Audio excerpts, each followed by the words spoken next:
অভ্যুত্থানের পরে অনেক বড় গলা করে দাবি করা হয়েছে দিল্লির বিপক্ষে এই অভ্যুত্থান হয়েছে, ঠিক আছে বুঝলাম, কিন্তু দিল্লির সাথে ঢাকার যেই চুক্তিগুলো, এই চুক্তিগুলো ওপেন করার ব্যাপারে কি মন্তব্য করা হয়েছে, কতটুকুই বা আমরা গুরুত্ব আরোপ করতে পেরেছি পলিটিক্যালি। আমরা দেখি নাই ইন্টারিমের সময়ে দিল্লির সাথে বাংলাদেশে মানে ঢাকার হয়ে যাওয়া যে চুক্তিগুলো, সেই চুক্তিগুলো ওপেন করার ব্যাপারে কোনো ধরনের পদক্ষেপ নেওয়া হয় নাই, বরঞ্চ আরো কয়েকটি নতুন চুক্তি করা হয়েছে দিল্লির সাথে। এবং আমি এখানে বলে রাখতে চাই, আমরা যে স্লোগানটা খুব পপুলারলি দিয়ে থাকি, দিল্লি না ঢাকা, এই স্লোগানটা একটা খুবই ভুল স্লোগান। এই স্লোগানটা হওয়া উচিত দিল্লি না বাংলাদেশ, কারণ আপনার পুরো ভারতের সকল মানুষ দিল্লির এই শাসন ব্যবস্থার সাথে একমত নয়, প্রথমত।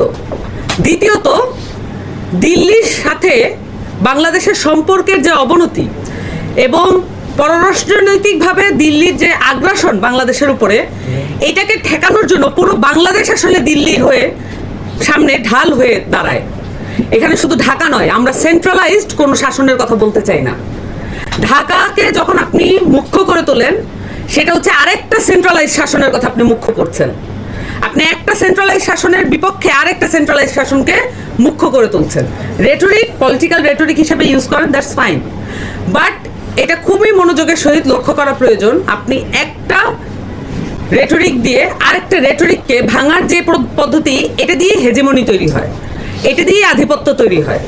একটা আধিপত্য দিয়ে আপনি আরেকটা আধিপত্যকে ওভারট্রাম্প করতে পারেন না। দেখেন, ওভারট্রাম্প শব্দের মধ্যেও ট্রাম্প আছে।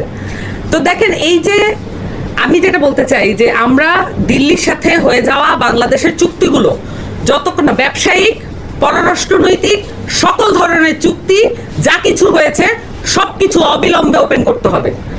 এখানে একজন বিএনপি নেতা এসেছিলেন, আমরা যত বড় গলা করেই বলি না কেন বিএনপি আধিপত্যবাদের বিপক্ষে সবচেয়ে বড় শক্তি, এইটা বলার মধ্য দিয়ে এটা প্রমাণিত হয় না, কোনো ধরনের বক্তব্যের মধ্য দিয়ে এটা প্রমাণিত হয় না। প্রমাণিত হবে তখন যখন আপনি আপনার কার্যকারিতার জায়গায়, পলিসি মেকিং এর জায়গায় আপনি চুক্তিগুলোকে বাংলাদেশের মানুষের সামনে ওপেন করতে পারেন।